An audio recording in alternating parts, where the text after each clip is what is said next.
Muscle, ठीक है, इसके साथ जुड़ जाती है। उसके बाद क्या हो जाता है कि उसके बाद ये सिग्नल जो होती हैं ये डीप चली जाती हैं, बहुत गहराई की ओर चली जाती हैं, ठीक है। उससे क्या होता है मैं आपको समझाऊंगा इस डायग्राम के थ्रू।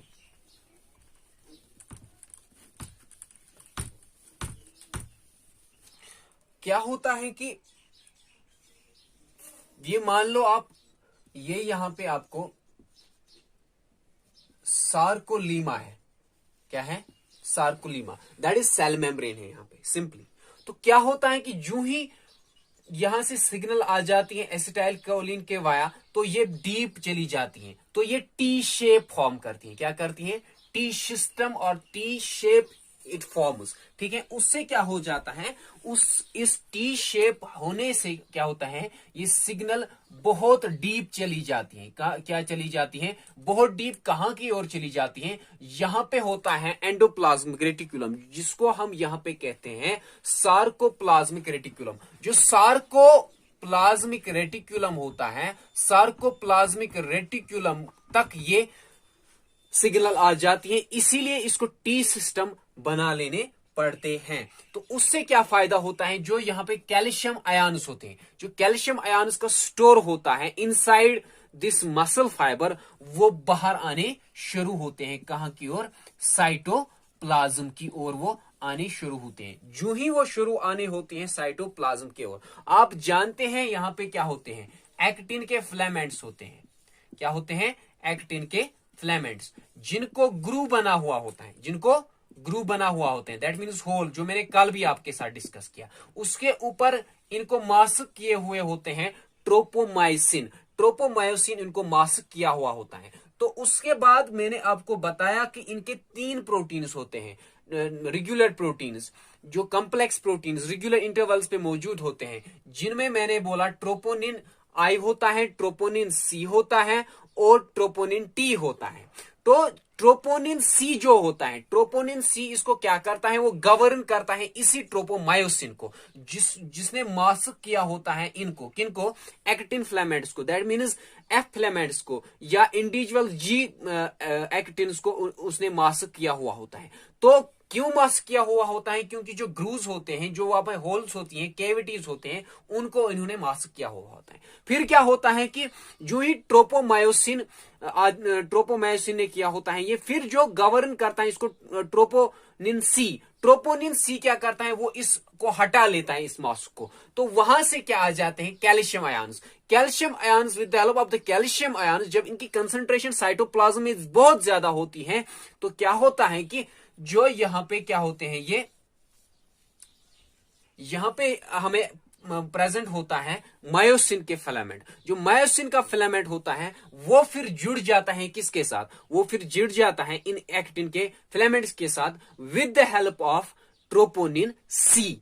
बिकॉज ट्रोपोनिन सी क्या करता है, वो क्या करता है, वो इनको एक्सपोज कर लेता है एक्टिन को। तो calcium ions, with the help of calcium ions, वो ट्रोपोनिन सी जो होता है वो इनको क्या करता है, वो इनको एक्सपोज करता है। जो ही ये एक्सपोज कर लेता है इनको, तो एक्टिन के साथ ये जुड़ जाते हैं। हो गया ये यहां तक। तो इसके बाद में आपको समझाना चाहता हूं कि जो एक्चुअली स्लाइडिंग फिलामेंट थ्योरी है वो होती कैसी है, इसकी वजह क्या है। तो फिर से मैं एक स्ट्रक्चर बनाना चाहता हूं यहां पे, with the help of diagram you can easily remember sliding this filament theory. तो क्या होता है कि यहां पे आपको फिर से मैं ये एक्टिन के फिलामेंट्स दिखा रहा हूं, जो हेलिकल स्ट्रक्चर में होते हैं, हेलिकली अरेंज्ड होते हैं। तो यहां से आपको पता है this is what, this is the tail of myosin and this is the head. तो इसमें आपको पता है इसमें बाइंडिंग साइट्स होती हैं, एटीपी साइट होती है यहाँ पे, ठीक है, एटीपी साइट होती है, एटीपी साइट। और यहाँ पे ग्रूव्स आपको पता है मास्क किए हुए होते हैं इसको, कौन? ट्रोपोमायोसिन, ठीक है। इसके बाद क्या होता है कि ये फिर एटीपी जो होता है यहाँ पे, और इसके साथ किस में होते हैं एटीपी? एटीपी साइट के साथ यहाँ पे ये हेड है, ये इसका हेड है, ये टेल है। जो इसकी जो हेड होता है इसमें एटीपी साइट होता है। एटीपी साइट को क्या होना होता है यहाँ पे? एटीपी साइट जो होता है इसको हाइड्रोलेस एंजाइम जो होता है वो कन्वर्ट करवाता है एनर्जी को। वो एटीपी को एनर्जी जनरेट करने के लिए एटीपी को वो कन्वर्ट करता है एडीपी में। किस में कन्वर्ट करता है? वो एडीपी में। जो ही वो एडीपी में वो कन्वर्ट कर लेता है तो वहां से क्या हो जाता है, जो ये यहां से एक्टिन के फिलामेंट्स होते हैं, फिर से हेलिकली अरेंज्ड जो होते हैं, ये क्या हो जाते हैं, ये जो यहां से मायोसिन होता है और जो कैल्शियम आयन्स होते हैं, मैंने आपको बताया। तो आपको एटीपी किस चीज के लिए जरूरत है? एटीपी आपको इसलिए जरूरत है ताकि जो मायोसिन है वो जुड़ जाए, किसके साथ जुड़ जाए? इस एक्टिन फिलामेंट के साथ। तो यहां पे आप देख रहे हो ये परपेंडिकुलर शेप से जुड़ रहे हैं इसके साथ, ठीक है। तो परपेंडिकुलर ये किसके साथ जुड़ते हैं? एक्टिन फिलामेंट के साथ, या जी फिलामेंट के साथ, या एक्टिन के साथ, या जी एक्टिन के साथ ये जुड़ते हैं। मायोसिन के फिलामेंट किसके साथ जुड़ता है? एफ एक्टिन के साथ, या जिसको जी एक्टिन भी कहा जाता है, इसके साथ ये जुड़ता है। जो ही ये जुड़ जाता है तो एक्चुअली यहां पे क्या होती है?